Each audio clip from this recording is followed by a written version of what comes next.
Ils sont 7 lauréats à avoir été récompensés pour leurs travaux de recherche et d'innovation. Cette remise du prix du patronat a pour objectif de mettre en lumière l'excellence dans des domaines cruciaux. Et les travaux de la Commission des affaires économiques et financières du Sénat ont débuté à Yamoussoukro. Plus de précisions dans ce journal. Et bienvenue à tous, c'est l'heure du journal sur Business 24 Africa. Merci de votre attention. Dramane Coulibaly, directeur général de la Loterie nationale de Côte d'Ivoire, s'est exprimé sur le décret portant régime juridique des jeux de hasard. Un décret récemment adopté en Conseil de ministres et qui renforce le monopole de la LONASI en tant qu'organe habilité à délivrer des agréments aux acteurs des jeux de hasard. Le point avec Walter Kofi et Doumbia Ayuba. La riposte contre la concurrence déloyale dans le secteur des jeux de hasard vient de s'intensifier en Côte d'Ivoire, avec un récent décret qui place la Loterie nationale de Côte d'Ivoire, LONASI, au cœur de la stratégie de développement et d'assainissement du milieu. Une décision qui octroie à la LONASI les droits exclusifs d'organisation et d'exploitation des jeux sur les réseaux physiques et virtuels. Dramane Coulibaly, directeur général de la LONASI, a rappelé que dans le cadre de la convention signée en 2021 avec l'État de Côte d'Ivoire, qui confère à la LONASI l'autorisation de délivrer des agréments à de nouveaux opérateurs, l'entreprise a déjà délivré un agrément aux acteurs du pari sportif qui continuent de mener leurs activités en toute légalité. Et les autres opérateurs devront se conformer aux dispositions légales en vigueur. Ainsi, elle a créé une autorité de régulation et renforcé le monopole de la LONASI, désormais autorisée à délivrer des agréments à de nouveaux acteurs. C'est en vertu de cette autorisation que la LONASI a déjà délivré un agrément aux acteurs des paris sportifs que sont OneXBet, BetClick et Premier Bet. Il s'agit donc de poursuivre l'organisation du secteur national des jeux de hasard, de moderniser et d'en maîtriser le développement. Le gouvernement ivoirien est résolument engagé à lutter efficacement contre les jeux de hasard et paris sportifs non autorisés par la LONASI, aussi bien en ligne que sur les réseaux physiques. Le vendredi 8 décembre s'est tenue la cérémonie de clôture du séminaire de formation dans la lutte contre la pollution maritime par hydrocarbures organisé par l'ISMI de l'Académie régionale des sciences et techniques de la mer.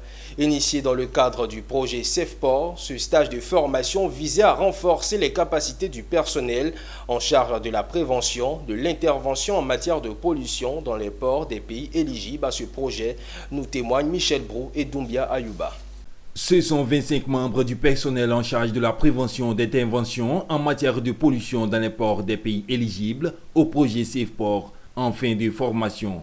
Du 2 au 8 décembre, ces auditeurs ont été instruits aux techniques et aux bonnes pratiques en matière de lutte contre la pollution marine par hydrocarbures.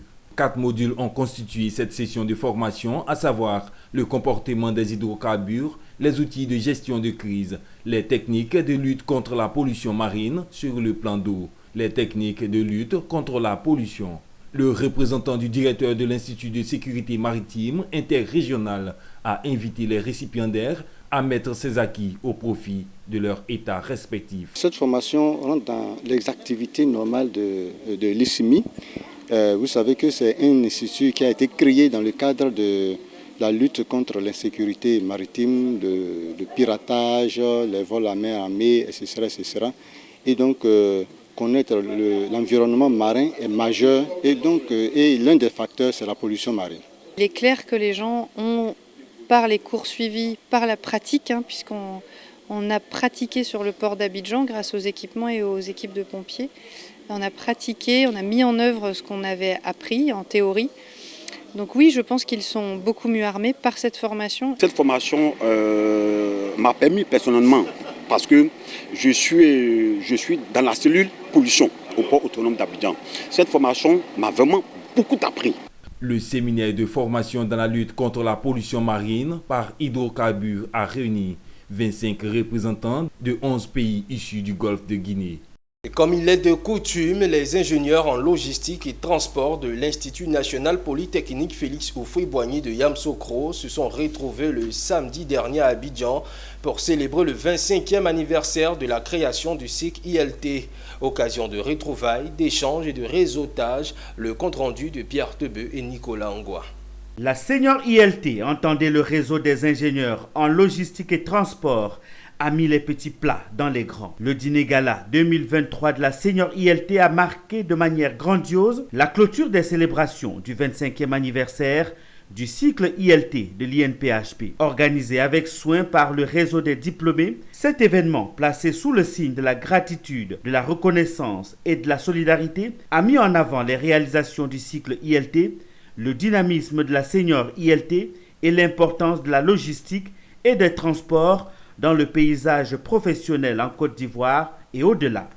Une soirée inoubliable pour la communauté ILT, fière de son parcours, de ses diplômés et de ses liens indéfectibles qui unissent les membres de ce réseau d'excellence. L'ILT, c'est une filière pour laquelle nous avons énormément de grands dirigeants, de grands dirigeants des entreprises. Il faut dire qu'ils font partie du top management des entreprises, donc en termes de logistique. Que les étudiants que nous avons formés répondent, parce que là, beaucoup sont nommés directeurs généraux, ils couvrent des pays, etc. Mais en nombre, en 25 ans, quand nous faisons les calculs, même avant de venir à la cérémonie, nous n'étions qu'à 405 étudiants formés en 25 ans. Je pense que c'est encore faible. Après 25 ans, nous constatons que le profil ILT se vend plutôt bien sur le marché et nous voulons continuer à développer de l'expertise afin de faire grandir la confiance que les entreprises accordent à nos diplômés. Au cours de cette soirée de gala, plusieurs distinctions ont été attribuées aux enseignants, membres d'honneur, anciens pour services rendus à l'association. Créée en 2008, la Senior ILT compte plus de 400 diplômés issus de 23 promotions. En tant que réseau dynamique, elle s'engage à promouvoir le profil et le label ILT en Côte d'Ivoire et à l'étranger.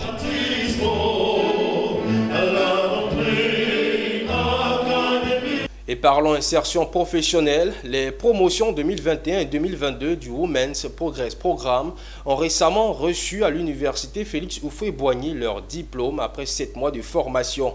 Au total, 30 jeunes filles ont été formées à travers ce programme de formation et d'insertion professionnelle dédié à la jeune fille selon la volonté de l'ONG Common Action for Sustainable Development Côte d'Ivoire. Le reportage est signé Eunice Bogou et Doumbia Ayouba. Ce sont 13 jeunes filles de la promotion 2021 et 17 de la promotion 2022 en fin de formation. En plus de leur master, ces 30 lauréates ont été formées durant 7 mois à travers le Women's Progress Programme.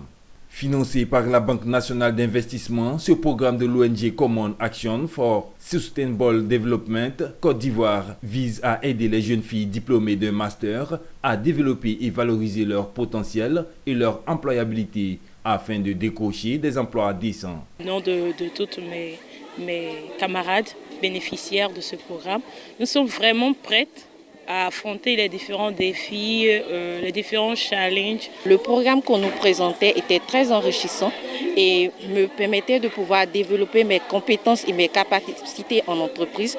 Découverte de soi, développement personnel, gestion de projet, mais aussi des visites d'entreprise ont meublé les 7 mois de formation. Après réception de leur certificat agréé par le FDFP, cap sur le marché du travail. Le tout avec le baraka des formateurs, mais surtout les conseils du président de l'ONG. Nous, quand on était jeunes, on n'avait pas tous ces avantages. Et maintenant, si les jeunes ont accès à ce genre de programme, c'est une très bonne idée. Et si on nous demande de les encadrer, on ne peut pas dire non. On va travailler avec elles afin de créer un réseau, de sorte à ce qu'on puisse, après qu'elles intègrent le marché de l'emploi, puisse également les accompagner pour leur évolution de carrière, l'évolution professionnelle.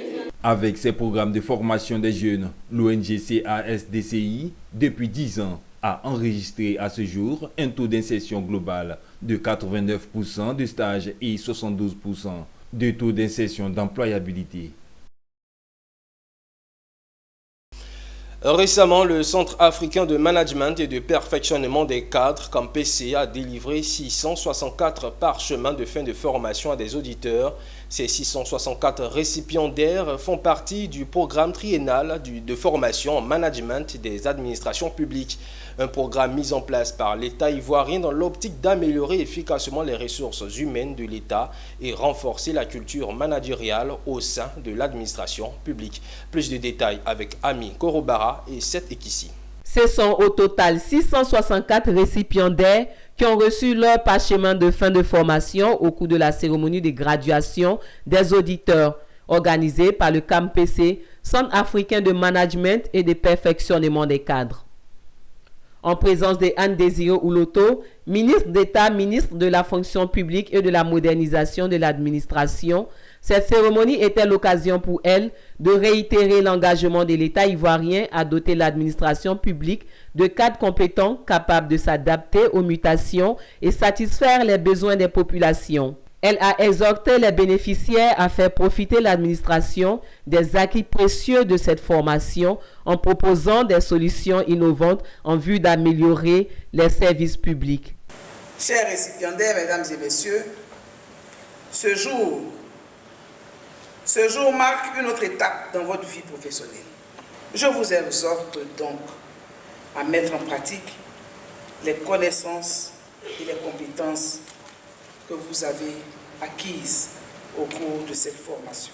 Le directeur général du CAMPC, professeur Joseph Kodjis, s'est dit satisfait du résultat de cette formation 100% réussie. L'apport du CAMPC a été très important dans la mesure où nous avons eu dans le cadre de ce programme à gérer la plus grosse cohorte en termes d'effectifs. Ça nous a édifiés, ça nous a transformés. Comment se comporter dans l'administration publique avec ses collaborateurs. Ça a été un beau moment. Rappelons que tous ces récipiendaires sont issus de la deuxième cohorte du programme triennal de formation en management des administrations publiques signé entre l'État ivoirien et le CAMPC le 13 octobre 2021. Une cinquantaine de professionnels de la santé en provenance de 13 pays africains francophones et du Maghreb étaient à Abidjan du 4 au 7 décembre 2023 pour concourir à partir de projets académiques se rapportant à la digitalisation du secteur de la santé. Une compétition a été organisée dans le cadre de la 5e édition du DUI e-Santé, mise en œuvre par l'Université des sciences techniques et des technologies de Bamako en collaboration avec les universités Cheikh Anta Diop de Dakar et Félix Houphouët-Boigny de Cocody, Walter Kofi et Maru Siri. Le groupe 3, porteur du projet Equalb, axé sur la santé pour tous, repart avec le prix du meilleur projet Hackathon e-Santé 2023, un projet visant à lutter contre les difficultés d'accès aux soins des personnes souffrant d'albinisme. Tous les êtres humains naissent libres et égaux en droit et en dignité. Cependant, ces phrases tant vibrantes ne sont pas valables pour certaines catégories d'êtres humains, dont les personnes atteintes d'albinisme. Et donc nous avons formulé ce projet qui utilise le numérique pour combler les écarts et leur donner un meilleur accès aux soins. Et le projet avait pour objectif de permettre de les identifier, de les informer, de pouvoir cartographier et leurs personnes et leurs besoins afin de pouvoir drainer les interventions pour une réduction de ces écarts-là. Ils ressortent vainqueurs d'une compétition avec 6 autres projets présentés par des professionnels de la santé et du numérique qui ont aussi reçu des prix dans le cadre de la 5e édition des DUI e-Santé, un programme initié par l'Université des sciences techniques et des technologies de Bamako, des universités Cheikh Anta Diop de Dakar et l'université Félix Houphouët-Boigny de Cocody à Abidjan. C'est arriver à avoir une égalité des soins, une équité des soins. Et on sait bien que dans tout système de santé, la répartition des ressources humaines n'est pas uniforme. Donc il y a des zones à forte concentration, des zones à faible concentration, comme également la répartition des populations pour l'accès aux soins de santé. Donc les nouveaux métiers qui concernent la santé digitale et ses activités connexes pour nous, représente un tremplin. Ça porte sur le fait de donner un enseignement de base, non seulement aux professionnels de la santé, mais aussi aux informaticiens sur tout ce qu'on appelle le numérique, l'usage du numérique dans le domaine de la santé. DUI e-Santé est un programme riche et varié d'activités qui comportent des présentations de logiciels et de systèmes d'information dans le domaine de la santé, des études d'écart et comporte une activité majeure, un rassemblement dénommé Hackathon. Et toujours dans le chapitre de distinction, ils sont 7 lauréats à avoir été récompensés pour leurs travaux de recherche et d'innovation dans les domaines de l'environnement, de la santé publique et de la sécurité alimentaire. Cette remise de prix du patronat initiée par la Confédération Générale des Entreprises de Côte d'Ivoire est à sa 6e édition. Elle s'est déroulée à la Maison de l'Entrepreneuriat, siège social de la CGCI, en présence du ministre de l'Enseignement supérieur et de la Recherche scientifique, Adama Diawara. L'organisation de ce prix a pour objectif de mettre en lumière l'excellence dans des domaines cruciaux. Le lauréat du prix spécial de la 6e édition du prix du patronat pour la recherche et l'innovation se nomme Eddy Abbé Valéry, cofondateur d'une start-up. Son innovation se positionne dans la transformation de déchets liquides de manioc en biocombustible pour une cuisson propre. Cette innovation s'inscrit dans la thématique de l'environnement, plus précisément dans la valorisation des déchets liquides issus de la transformation du manioc en attiéké. Ces déchets sont transformés en biogazole utilisé dans les réchauds pour une cuisson avec une énergie propre, moins chère et sécurisée. Le lauréat du prix spécial repart avec la somme de 10 millions de francs CFA. La création est née du fait que nous rejetons énormément de déchets liquides après la transformation du manioc, comme je l'ai dit, et il fallait trouver une solution pour pouvoir remédier non seulement par la valorisation, mais aussi créer une plus-value afin de participer aux activités génératrices de revenus des femmes, mais aussi avoir une santé de fer. Au nombre de 31 candidats qui ont compéti dans les domaines de l'environnement, celui de la santé publique et la sécurité alimentaire, 7 ont été sélectionnés pour leurs recherches et innovations. Regardez l'évolution des nations à travers le monde, l'émergence, ou si vous voulez le développement, ça passe par le triplé enseignement supérieur, recherche et innovation. Alors donc du coup, la Côte d'Ivoire met beaucoup d'accent sur ce triplé. Et au niveau de la recherche, je l'ai dit, le président de la République a assigné comme mission principale donc, à la recherche scientifique la réponse de façon concrète aux problèmes de développement qui se posent à la nation. Stéphane Aka-Angui, directeur exécutif de la CGCI, représentant le président de la CGCI, s'est penché sur l'expertise du patronat ainsi que ses perspectives avant d'encourager tous les chercheurs à persévérer dans leur quête de l'innovation. Le secteur agricole en Afrique est un secteur clé pour le développement économique du continent. Cependant, il fait face à de nombreux défis tels que le manque d'accès à l'information, la difficulté d'accès au marché, l'utilisation inefficace des ressources, le manque de financement et bien d'autres encore. C'est dans ce contexte que l'application AgroAfrique a été officiellement présentée, une solution digitale conçue pour répondre aux problèmes auxquels sont confrontés les agriculteurs africains en général et ivoiriens en particulier. Un élément commenté par Michel Beau. La solution digitale agricole pour toute l'Afrique est la AgroAfrique, une application qui consiste à aider le secteur agricole, les planteurs, les petits éleveurs, les petites et moyennes industries. Cette solution a été présentée officiellement comme palliatif au difficile accès au marché par les agriculteurs. Paysans, nos parents ont des produits, voilà. Et le problème qu'ils ont, c'est qu'ils n'ont pas de clients. Et bien, quand ils ont un client, en fait, c'est peut-être 2 ou 3 clients. En plus de l'accès à l'information, AgroAfrique propose également des fonctionnalités de networking pour les agriculteurs. Ils peuvent se connecter avec d'autres agriculteurs, des experts agricoles et des fournisseurs pour échanger des connaissances, trouver des partenaires commerciaux et accéder à des financements pour leurs projets. L'application AgroAfrique a été développée par le soutien de son partenaire privilégié, à savoir Digit Afrique Group. Cette plateforme leur permet de trouver des acheteurs, trouver des débouchés, avoir des partenaires pour les petites industries, pour développer leurs activités et autres. Au sein de cette application, nous avons ajouté aussi un volet transport pour faciliter la logistique pour convoyer des produits depuis les zones rurales jusqu'aux zones portuaires ou industrielles. La présentation officielle de l'application AgroAfrique marque un tournant dans le secteur agricole en Afrique. Cette solution digitale contribuera sans aucun doute à l'autonomisation des agriculteurs africains et à la transformation du secteur agricole sur le continent. Il est disponible gratuitement sur Play Store. Un mot de culture à présent, le peuple Aua de Ara a célébré son nouvel an traditionnel, sa grande fête des Ignames qui est devenue un grand événement culturel dénommé le Bédiéluo Festival de Ara. La 6e édition du Bédiéluo Festival modernisé, initiative du conseil municipal de Ara avec à sa tête la ministre maire Arlette Badou Nguessan, s'est tenue le week-end dernier.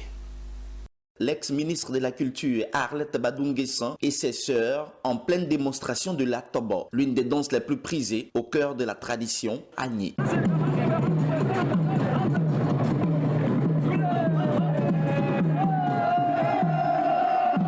Nous sommes à Ara, en plein cœur du Bédiéluo Festival, qui en a sa 6e édition. Les femmes sont à la tâche à la cuisine, avec comme indicateur l'igname qui se retrouve dans tous les mortiers. Le Bédiéluo là, c'est doux.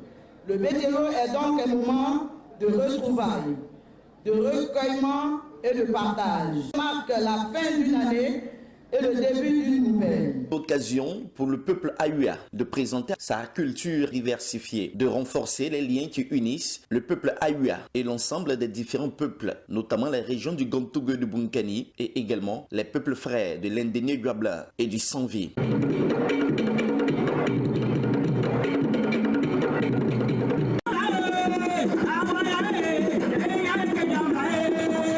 Nous sommes très heureux d'être là pour participer et célébrer ensemble cette cérémonie de retrouvailles, de partage et de convivialité. Pour cet événement, Arlette Badou Nguessan et l'ensemble des populations ont mis l'accent à travers un défilé impressionnant de véhicules à promouvoir l'agriculture car Ara est une cité des travailleurs. L'essence même de l'Agni Ajoie, c'est le travail, c'est la solidarité, c'est l'hospitalité qui caractérise l'Agni Ajoie. Plusieurs personnalités du gouvernement ivoirien et des présidents d'institutions ont répondu présent à l'appel de la tribu Aua avec à sa tête Nana Aka Premier. Exhorter tous les cadres à promouvoir et pérenniser nos langues, nos coutumes et nos valeurs morales qui garantissent la stabilité de nos communautés. Le gros tam-tam vient annoncer la date officielle du prochain Bédiéluo Festival de 2024.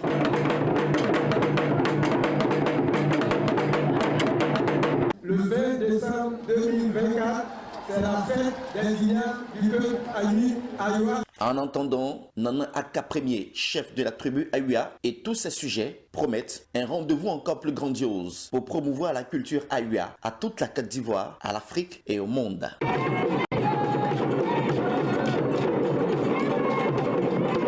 Le reportage était signé à Nissé Kouadio. Du 25 novembre au 10 décembre de chaque année, le monde se mobilise pour dénoncer les violences faites aux femmes et aux jeunes filles. C'est dans cet élan, la Ligue des femmes pour le changement, paix et sécurité a organisé une marche à Boaké pour contribuer au combat de lutte contre les violences basées sur le genre. Une initiative inscrite dans la campagne des 16 jours d'activisme contre les violences faites aux femmes.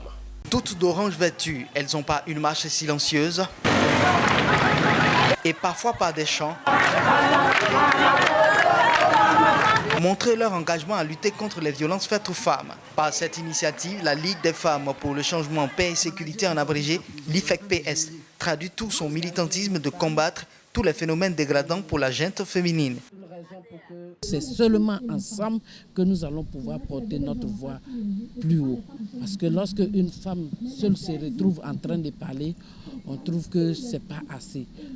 Et donc pendant ces 16 jours d'activisme, nous allons mettre nos voix ensemble pour dénoncer. Cette marche s'inscrit dans la campagne des 16 jours d'activisme contre les violences faites aux femmes. Aux côtés de la LIFEC-PS, des organisations partenaires comme le Programme des Nations Unies pour le développement PNUD ont participé à cette activité de sensibilisation sur les violences basées sur le genre autour du thème « Investir pour prévenir ». nous avons apporté notre appui pour non seulement mobiliser les femmes, mais en même temps les maintenir dans cette dynamique pour lutter contre les violences faites aux filles et femmes et que zéro violence dans la région de Bouaké soit une réalité. Nous sommes en action, en pleine action avec la LIFEC et avec toutes les femmes de Bouaké pour que les violences cessent. La Ligue des femmes pour le changement en paix et sécurité entend par ce type d'activité prouver toute sa détermination à protéger la femme contre toute forme de violence. À Yamoussoukro, le samedi 9 décembre 2023, les travaux de la Commission des affaires économiques et financières du Sénat ont débuté par l'examen des budgets programmes présentés par plusieurs ministères. Plus de détails avec Charles Kouakou, commenté par Pierre Tebeu.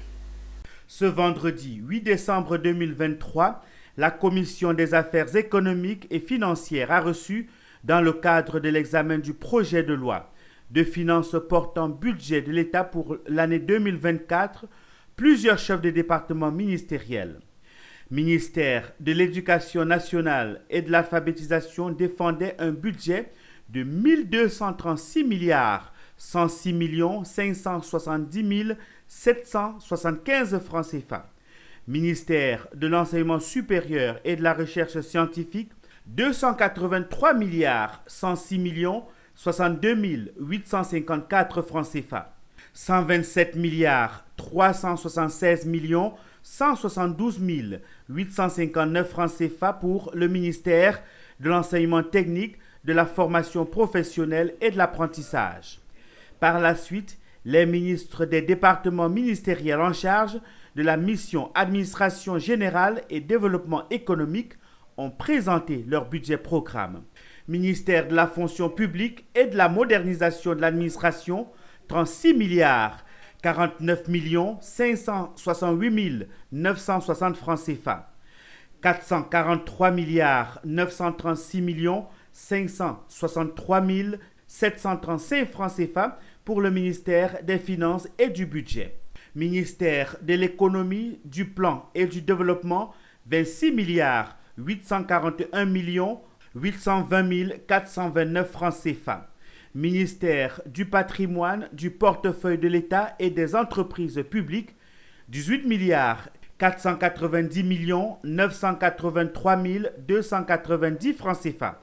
Et enfin, les budgets programmes des départements ministériels en charge de la mission santé et action sociale.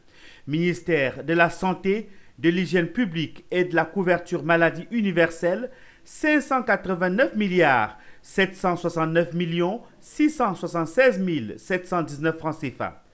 Ministère de la femme, de la famille et de l'enfant, 27 milliards 77 579 157 francs CFA. Ministère de l'emploi et de la protection sociale, 48 milliards 242 270 101 francs CFA. Ministère de la cohésion nationale, de la solidarité et de la lutte contre la pauvreté, 62 milliards 405 89 9 francs CFA.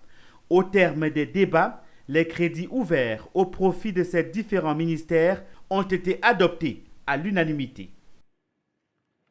La ville de Tengrela, dans le nord de la Côte d'Ivoire, a abrité dernièrement la deuxième édition de l'opération Grand Ménage. Une opération qui vise dans un premier temps à rendre la ville propre et dans un deuxième temps à faire prendre conscience aux populations l'importance de la salubrité. Le reportage est signé Daouda Ouattara. Faire de la commune de Tengrela l'une des plus propres et des plus attrayantes de la Côte d'Ivoire. C'est l'objectif de la municipalité que dirige Soumaïla Djarasouba, maire de Tengrela. À peine élu, il a entrepris des actions afin de faire de sa commune l'une des plus belles du pays. Pour réussir ce pari, il a initié et imposé le premier samedi de chaque mois comme jour de lutte contre les ordures ménagères, les dépôts sauvages et bien d'autres. Nous voulons que Tengrela soit la plus belle, la plus propre des villes de la Bagoué et pourquoi pas de la Côte d'Ivoire. Vu notre position géographique, vu notre position, Tengrela est une vitrine. Pour réussir ce pari, le premier administrateur de Tengrela est soutenu dans sa tâche par les populations, les chefs de service ainsi que les partenaires, le Trésor public de Boundiali. Nous disons merci au nom de la Direction générale du Trésor. Donc merci de nous recevoir. Dans cette activité est d'une grande importance pour nous, agents de santé, et également structure coordonnatrice des activités de santé de Tengrela. Un nouveau visage après le passage du bulldozer de Soumaïla Diarra-Souba. Cette deuxième édition de l'opération Grand Ménage initiée par Soumaïla Diarra-Souba est en adéquation parfaite avec son slogan, celui du nouveau Tengrela, qui doit être la ville la plus belle et propre de la Côte d'Ivoire. Rendez-vous est pris le premier samedi du mois prochain dans un autre quartier. En image à présent, l'institution financière française Proparco et le gestionnaire d'investissement sud-africain 274 ont annoncé la réalisation d'une prise de participation conjointe d'un montant de 26,2 millions de dollars au sein de Diversity Urban Property Group. La plateforme dédiée à la construction de logements locatifs abordables prévoit utiliser cet investissement pour développer plus de 2500 nouveaux appartements dans les zones urbaines en Afrique. C'est sur cette note que nous refermons ce journal. Merci de votre fidélité. Le programme se poursuit sur Business 24 Africa.